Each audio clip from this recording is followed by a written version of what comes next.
Windows 10 operating system folder structure. ನಾವು ಈಗಾಗಲೇ part 1ನಲ್ಲಿ folder structure ಬಗ್ಗೆ ಸ್ವಲ್ಪ ನೋಡಿದ್ದೀವಿ. ಅದನ್ನು ನಾವು ಈ ಕ್ಲಾಸ್ನಲ್ಲಿ ಕಂಟಿನ್ಯೂ ಮಾಡೋಣ. ಈ ಕ್ಲಾಸ್ ಒಂದು ಅಡ್ವಾನ್ಸ್ಡ್ ಕ್ಲಾಸ್, ನಾರ್ಮಲ್ ಯೂಸರ್ಸ್ ಈ ಕ್ಲಾಸ್ ನೋಡಬೇಕಾಗಿಲ್ಲ. ನಾವು ಲಾಸ್ಟ್ ಕ್ಲಾಸ್ನಲ್ಲಿ ಈ ಪ್ರೋಗ್ರಾಮ್ ಫೈಲ್ಸ್ ಬಗ್ಗೆ ನೋಡಿದ್ದೀವಿ. ನೀವು ನಿಮ್ಮ ಕಂಪ್ಯೂಟರ್ನಲ್ಲಿ ಅಪ್ಲಿಕೇಶನ್ಸ್ ಲೋಡ್ ಮಾಡ್ತೀರಾ. ನೀವು ಲೋಡ್ ಮಾಡುವ ಅಪ್ಲಿಕೇಶನ್ 32 ಬಿಟ್ ಅಪ್ಲಿಕೇಶನ ಆಗಿಲ್ಲದ್ರೆ 64 ಬಿಟ್ ಅಪ್ಲಿಕೇಶನ ಎಂಬುದನ್ನು ನೀವು ನೋಡಬೇಕು. ಈ ಫೋಲ್ಡರ್ ಒಳಗಡೆ ಒಂದು ಅಪ್ಲಿಕೇಶನ್ ಲೋಡ್ ಆಗಿದ್ದರೆ ನೀವು ಲೋಡ್ ಮಾಡಿದ ಅಪ್ಲಿಕೇಶನ್ 32 ಬಿಟ್ ಅಪ್ಲಿಕೇಶನ್. ನೀವು ಅಪ್ಲಿಕೇಶನ್ ಲೋಡ್ ಮಾಡುವಾಗ ಆ ಅಪ್ಲಿಕೇಶನ್ ಫೈಲ್ಸ್ ಎಲ್ಲವನ್ನು ಈ ಫೋಲ್ಡರ್ ಒಳಗಡೆ ಲೋಡ್ ಮಾಡಿದರೆ ನೀವು ಲೋಡ್ ಮಾಡಿದ application 64 bit application. Next folder program data.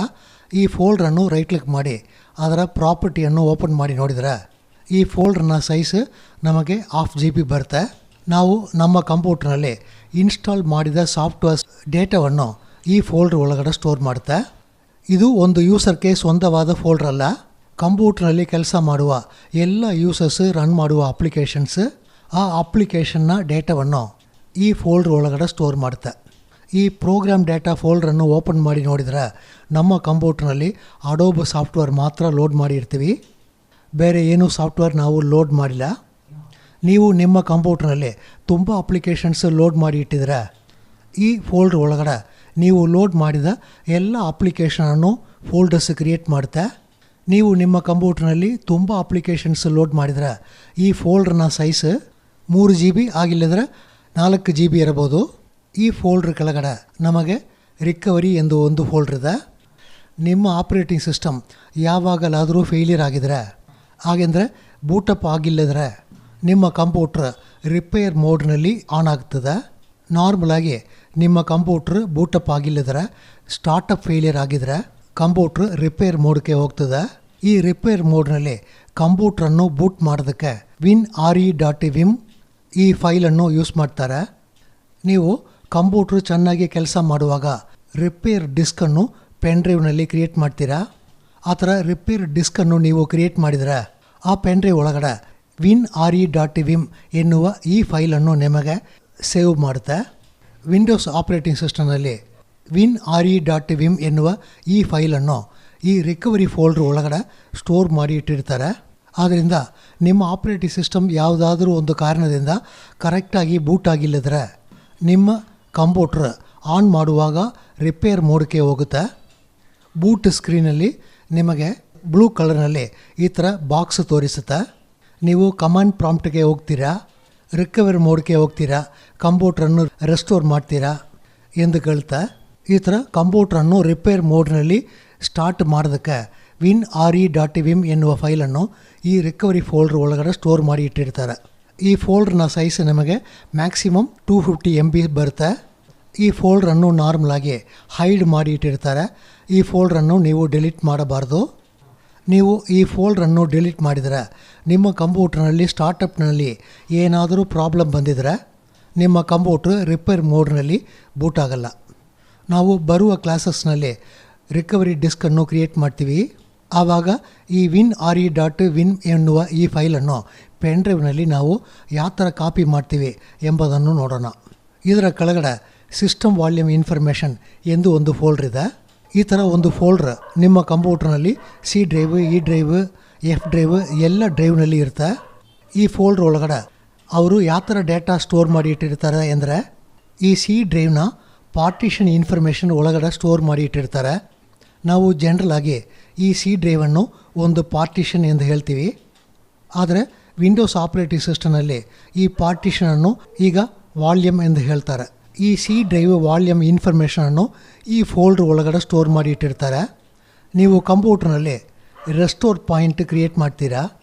ಒಂದು ಉದಾಹರಣೆಗೆ ನೀವು ನಿಮ್ಮ ಕಂಪ್ಯೂಟರ್ನಲ್ಲಿ ಒಂದು ಹೊಸ ಅಪ್ಲಿಕೇಶನ್ ಆಗಿಲ್ಲದ್ರೆ ಡ್ರೈವರ್ ಫೈಲನ್ನು ಲೋಡ್ ಮಾಡ್ತೀರಾ. ಆ ಅಪ್ಲಿಕೇಶನ್ ಆಗಿಲ್ಲದ್ರೆ ಆ ಡ್ರೈವರ್ ಕರೆಕ್ಟಾಗಿ ಕೆಲಸ ಮಾಡ್ತಿದೆಯಾ ಎಂಬುದನ್ನು ನಿಮಗೆ ಗೊತ್ತಿಲ್ಲ. ಆ ಥರ ಅಪ್ಲಿಕೇಶನ್ ಡ್ರೈವರ್ ಫೈಲ್ಸ್ ಲೋಡ್ ಮಾಡೋದಕ್ಕೆ ಮುಂಚೆ ಕಂಪ್ಯೂಟರ್ನಲ್ಲಿ ಮೊದಲು ನೀವು ಒಂದು ರೆಸ್ಟೋರ್ ಪಾಯಿಂಟನ್ನು ಕ್ರಿಯೇಟ್ ಮಾಡ್ತೀರಾ. ಈಗ ಕಂಪ್ಯೂಟ್ರು ಚೆನ್ನಾಗಿ ಕೆಲಸ ಮಾಡುತ್ತೆ. ಕಂಪ್ಯೂಟ್ರ್ನಲ್ಲಿ ಈಗ ಏನೆಲ್ಲ ಇನ್ಫಾರ್ಮೇಷನ್ ಇದೆಯೋ ಅದನ್ನು ನೀವು ಒಂದು ರೆಸ್ಟೋರ್ ಪಾಯಿಂಟ್ ಕ್ರಿಯೇಟ್ ಮಾಡಿ ಸ್ಟೋರ್ ಮಾಡಿ ಆಮೇಲೆ ನೀವು ಹೊಸ ಅಪ್ಲಿಕೇಶನ್ ಡ್ರೈವರ್ ಫೈಲ್ಸನ್ನು ಲೋಡ್ ಮಾಡ್ತೀರಾ. ಈ ಅಪ್ಲಿಕೇಶನ್ನು ಲೋಡ್ ಮಾಡಿದ ಮೇಲೆ ಯಾವುದಾದ್ರೂ ಒಂದು ಕಾರಣದಿಂದ ನಿಮ್ಮ ಆಪ್ರೇಟಿಂಗ್ ಸಿಸ್ಟಮ್ ಕೆಲಸ ಮಾಡಿಲ್ಲದಿದ್ದರೆ ನಾವು ಈಗಾಗಲೇ ರೆಸ್ಟೋರ್ ಪಾಯಿಂಟನ್ನು ಕ್ರಿಯೇಟ್ ಮಾಡಿ ಇಟ್ಟಿದ್ದೀವಿ. ಕಂಪ್ಯೂಟ್ರನ್ನು ನಾವು ರಿಪೇರ್ ಮೋಡ್ನಲ್ಲಿ ಬೂಟ್ ಮಾಡಿ ನಾವು ಇದರ ಮುಂದೆ ಕ್ರಿಯೇಟ್ ಮಾಡಿದ ಈ ರೆಸ್ಟೋರ್ ಪಾಯಿಂಟನ್ನು ಕಂಪ್ಯೂಟ್ರಿಗೆ ಅಪ್ಲೈ ಮಾಡ್ತೀವಿ. ಈ ಥರ ಕಂಪ್ಯೂಟ್ರ್ನಲ್ಲಿ ನೀವು ರೆಸ್ಟೋರ್ ಪಾಯಿಂಟ್ಸ್ ಕ್ರಿಯೇಟ್ ಮಾಡಿದರೆ ನೀವು ಕ್ರಿಯೇಟ್ ಮಾಡುವ ರೆಸ್ಟೋರ್ ಪಾಯಿಂಟ್ ಇನ್ಫಾರ್ಮೇಷನ್ ಎಲ್ಲವನ್ನು ಈ ಫೋಲ್ಡ್ರ್ ಒಳಗಡೆ ಸ್ಟೋರ್ ಮಾಡುತ್ತೆ. ನೀವು ಕಂಪ್ಯೂಟ್ರ್ನಲ್ಲಿ ಇಂಡೆಕ್ಸಿಂಗನ್ನು ಆನ್ ಮಾಡ್ತೀರಾ. ಇಂಡೆಕ್ಸಿಂಗ್ ಅಂದರೆ ಈ ಡ್ರೈವ್ನಲ್ಲಿ ಏನೆಲ್ಲ ಫೈಲ್ ಇದೆ, ಏನೆಲ್ಲ ಫೋಲ್ಡರ್ ಇದೆ ಎನ್ನುವ ಒಂದು ಇಂಡೆಕ್ಸನ್ನು ನೀವು ಕ್ರಿಯೇಟ್ ಮಾಡಿ ಸ್ಟೋರ್ ಮಾಡ್ತೀರಾ. ಈ ಥರ ಇಂಡೆಕ್ಸನ್ನು ನೀವು ಕ್ರಿಯೇಟ್ ಮಾಡಿದರೆ ನಿಮಗೆ ಕಂಪ್ಯೂಟ್ರ್ನಲ್ಲಿ ಸರ್ಚಿಂಗ್ ತುಂಬ ಫಾಸ್ಟಾಗಿ ಇರುತ್ತೆ.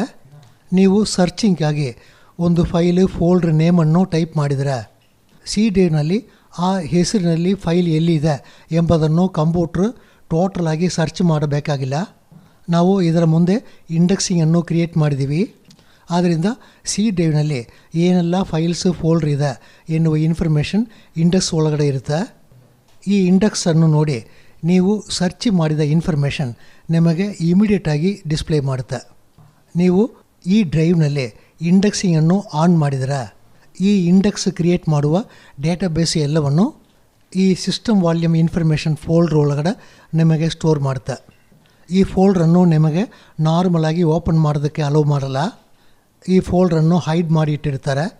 ಈ ಸಿಸ್ಟಮ್ ವಾಲ್ಯೂಮ್ ಇನ್ಫಾರ್ಮೇಷನ್ ಒಳಗಡೆ ಸಿ ಡ್ರೈವ್ ವಾಲ್ಯೂಮ್ ಇನ್ಫಾರ್ಮೇಷನನ್ನು ಸ್ಟೋರ್ ಮಾಡಿ ಇಟ್ಟಿರ್ತಾರೆ.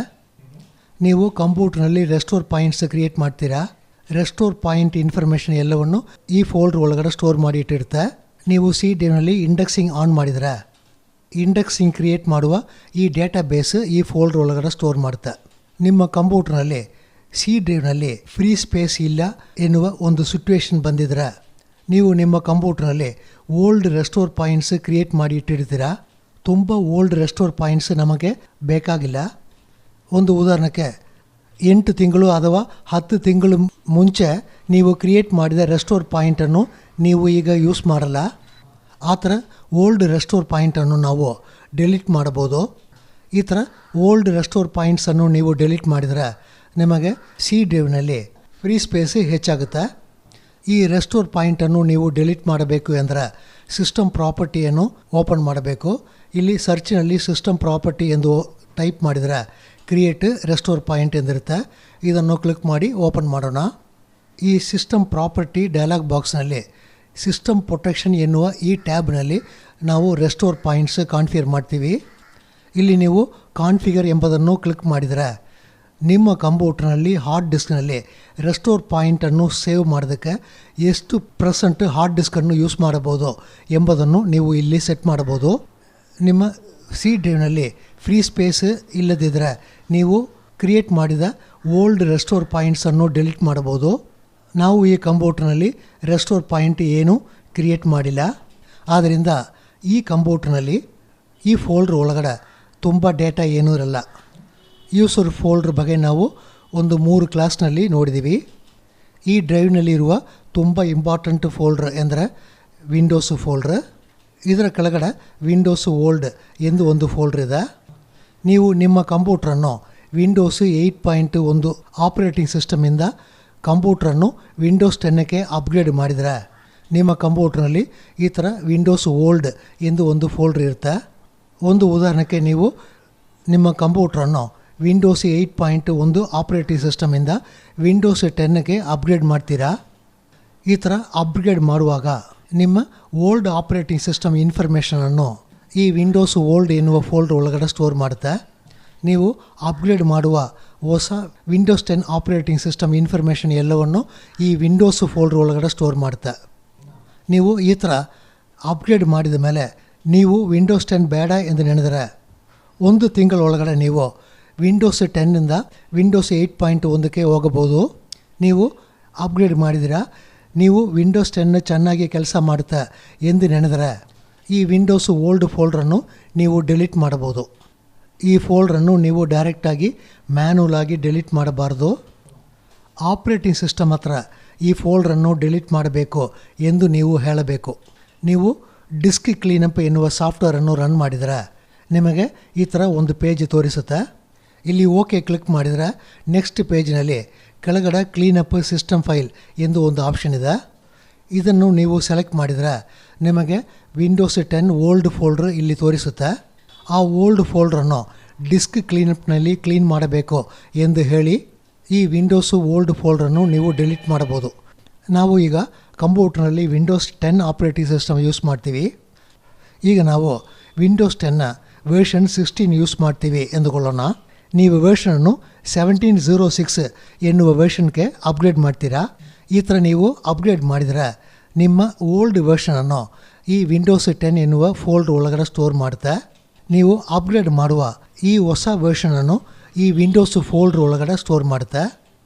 ಯಾವುದಕ್ಕಾಗಿ ಈ ಆಪ್ಷನ್ನು ಸೆಟ್ ಮಾಡಿದ್ದಾರೆ ಅಂದರೆ, ನೀವು ಅಪ್ಗ್ರೇಡ್ ಮಾಡಿದ ಮೇಲೆ ನಿಮ್ಮ ಕಂಪ್ಯೂಟ್ರ್ ಕರೆಕ್ಟಾಗಿ ಕೆಲಸ ಮಾಡಿಲ್ಲದ್ರೆ ಅಪ್ಗ್ರೇಡ್ಗೆ ಮುಂದೆ ಇದ್ದ ಕಂಡೀಷನ್ಗೆ ನೀವು ವಾಪಸ್ ಬರ್ಬೋದು. ಈ ಥರ ವೆರ್ಷನ್ ನಂಬರನ್ನು ನೀವು ವಿಂಡೋಸ್ 10ನಲ್ಲಿ ಅಪ್ಗ್ರೇಡ್ ಮಾಡಿದ್ರೇನೋ ವಿಂಡೋಸು ಓಲ್ಡ್ ಎನ್ನುವ ಫೋಲ್ಡ್ರ್ ನಿಮಗೆ ಕ್ರಿಯೇಟ್ ಆಗುತ್ತೆ. ಸ್ವಲ್ಪ ದಿವಸ ಆದ ಮೇಲೆ ನೀವು ಈ ವಿಂಡೋಸ್ ಓಲ್ಡ್ ಫೋಲ್ಡ್ರನ್ನು ಡಿಲೀಟ್ ಮಾಡ್ಬೋದು. ನೀವು ಅಪ್ಗ್ರೇಡ್ ಮಾಡಿದ ವೆರ್ಷನ್ ಚೆನ್ನಾಗಿ ಕೆಲಸ ಮಾಡಿದರೆ ನೀವು ವಿಂಡೋಸ್ ಓಲ್ಡನ್ನು ಡಿಲೀಟ್ ಮಾಡ್ಬೋದು. ಇದರ ಕೆಳಗಡೆ ನಿಮಗೆ ಪೇಜ್ ಫೈಲ್ ಎಂದು ಒಂದು ಫೈಲ್ ಇದೆ. ಈ ಫೈಲ್ನ ಸೈಜ್ ನಿಮ್ಮ ಕಂಪ್ಯೂಟರ್ನಲ್ಲಿ ಯೂಸ್ ಮಾಡುವ ಮೆಮರಿಗೆ ತಕ್ಕ ಹಾಗೆ ಇರುತ್ತೆ. ನೀವು ಕಂಪ್ಯೂಟರ್ನಲ್ಲಿ 4 GB ಮೆಮರಿ ಯೂಸ್ ಮಾಡಿದರೆ ಈ ಫೈಲ್ನ ಸೈಜ್ ಮ್ಯಾಕ್ಸಿಮಮ್ 4 GB ಬರುತ್ತೆ. ನಿಮ್ಮ ಕಂಪ್ಯೂಟರ್ನಲ್ಲಿ 2 GB ಮೆಮರಿ ಯೂಸ್ ಮಾಡಿದರೆ ಈ ಫೈಲ್ ಸೈಜ್ ಮ್ಯಾಕ್ಸಿಮಮ್ 2 GB ಬರ್ಬೋದು. ಇದರ ಕೆಳಗಡೆ ಕೆಲವು ಕಂಪ್ಯೂಟರ್ಸ್ನಲ್ಲಿ hibernate.sys ಎಂದು ಒಂದು ಫೈಲ್ ಇರುತ್ತೆ. ಈ page file, swap file, hibernate file ಬಗ್ಗೆ ನಾವು ಸೆಪರೇಟಾಗಿ ನೋಡೋಣ. ನಾವು ನೆಕ್ಸ್ಟ್ ಕ್ಲಾಸ್ನಲ್ಲಿ ಫೋಲ್ಡರ್ ಸ್ಟ್ರಕ್ಚರನ್ನು ಕಂಟಿನ್ಯೂ ಮಾಡೋಣ. Thank you.